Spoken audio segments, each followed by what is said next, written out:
Okay, so the first question is asking us to express negative 2 plus 2i over 1 plus I in the form a plus bi. So we're working with complex numbers, so they want in the form a plus bi, and we're given a fraction. How do we get it from that? So what we're going to have to do, remember rationalizing, so we're basically going to be trying to get rid of the denominator, if that makes sense. So we're going to multiply top and bottom by 1 minus I, and this is not going to change the value of anything because this is basically multiplication by 1, but we're manipulating it in a form where we can get rid of the denominator. So let's go. We're going to have minus 2 plus 2i, 1 minus I, all over. So there's 1 minus I plus I minus I squared. So that is now negative 2 plus 2i, 1 minus I. I might be taking unnecessary steps for someone, but not everyone really understands everything, so I have to kind of break it down and, do it in a way that everybody can understand. So if you could jump without doing these steps, that's fine, because it's a multiple choice, don't really have time. But for the other persons who don't really understand what's happening, I have to, take my time. So then that would be 1. And what is I squared? I squared is equal to minus 1. So 1 minus 1, right? So then that is equal to minus 2 plus 2i, 1 minus I. And then this would be 1 plus 1, and that would be upon 2. Now we're going to take care of the numerator now, and then we're going to have minus 2 multiplying everything. Then that will be minus 2, and that will be minus 2, then times that would be plus 2i plus 2i, and then this would be minus 2i squared over 2. Separating this off, I'm going to carry it up on this side. So now we're going to have minus 2, then that would be plus 4i minus 2. What is I squared? I squared is minus 1 all over 2, and that is equal to minus 2 plus 4i plus 2. And then remember that minus 2 and this would cancel, so then that would be 4i over 2, and that would equal to 2i. So basically, recapping, all we did was we basically quote unquote rationalize the denominator. We're trying to get it out of this form into this form, right? So we just did that, and all of this is algebra until we find this. So the only thing that would probably hold you back is remembering that I squared is equal to minus 2. But yeah, minus 1 over 2i, right?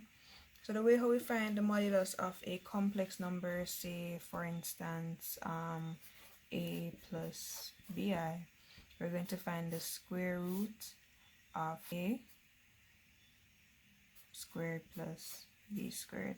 So we're going to apply that here, and we need the square root of half squared plus half squared. The reason why I'm not writing the minus is because when you square it, it's going to be positive anyway, so it's kind of counterproductive. But if you want, you can have it, because not everybody really skips and does shortcuts like that. So if you're comfortable that way, do it that way. Nobody's trying to rush you.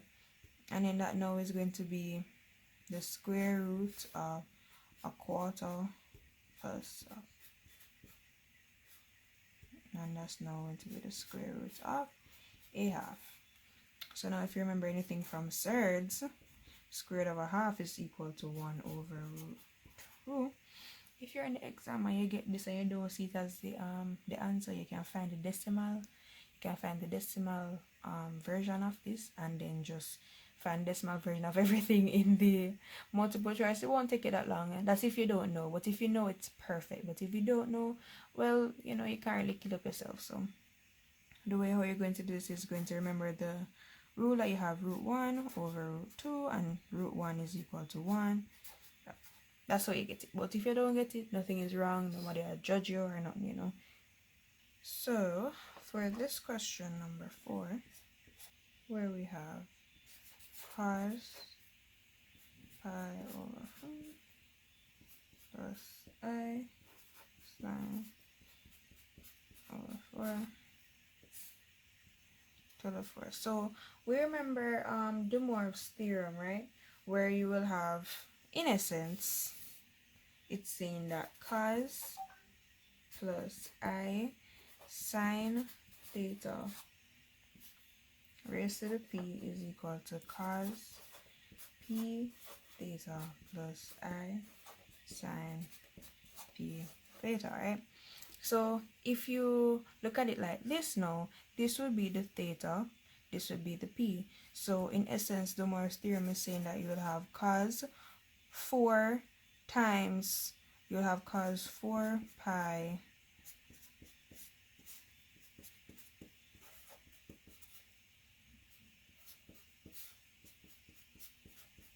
in essence. So now the 4's would cancel, and then that would just be cos pi plus I sine pi, right?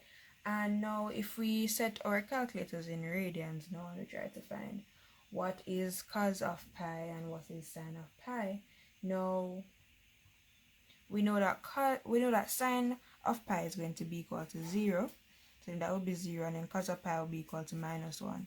So then the solution will be -1. Then the modulus of c minus 5 plus 2i is equal to 3.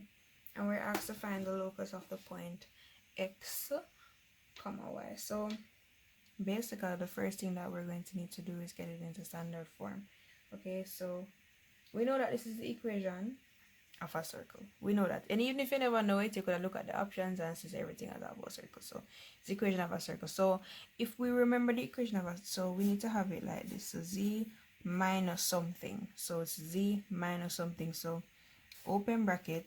So we have the -5 now. So it's going to have it as 5. You can think about it as if we went back and expanded the brackets, then we will have z minus 5 here. So this minus is for this 5, and then since you have the minus on the outside, we're going to have